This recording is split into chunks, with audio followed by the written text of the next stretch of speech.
พี่น้องเจ้าอย่าปากแห้งข่อยมีแนวมาเว้าสู่เจ้าฟังข่อยไปส่งพัสดุให้อันผู้ซอยผู้ใหญ่บ้านอยู่บ้านอันหนึงข่อยบ่บอกดอกว่าเพิ่นอยู่บ้านใดเพิ่นสิอยากอายถ้าเทียเพิ่นมาเห็นคลิปนี้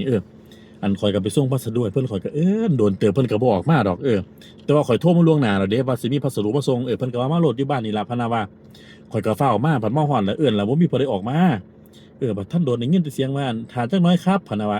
ท่านโดนเพิ่นก็ย่างออกมาใส่ผ้าสโลงออกมานะใส่ผ้าสโลงมีว่าปรับออกมาเสือบ่ใส่ดอกเด้อืม ข่อยก็ว่ามาส่งพัสดุครับข่อยว่าท่านโดดผัดผู้เมียผัดย่างอันใส่สินพี่สินวาบมาอันใส่สินปั๊บโดดอันเสียเพิ่นก็เป็นยุ่งๆหยังๆหรอกเพิ่นก็จัดแต่งตัวเพิ่นนะเพิ่นเลยเนี่ยมั่งหน้าข่อยเพิ่นเลยยิ้มบัดนี้ข่อยก็ยิ้มใส่เพิ่นคือกันข่อยละครับข่อยก็วางเสียเจ้าข่อยสิว่าจังได๋เนาะเราก็พ้ออยากอายข่อยข่อยก็ข่อยก็ฟ้าวเอาเงินแล้วข่อยก็เลยไปหันนะข่อยมาบอกสู่เจ้าฟังสู่เจ้าว่าเราเฮ็ดอีหยังเอาบ่ออกมาเที่ยเด้เนี่ยมีที่ลีนี่เงี้ยน่ะน่ะโดนเติบจังออกมา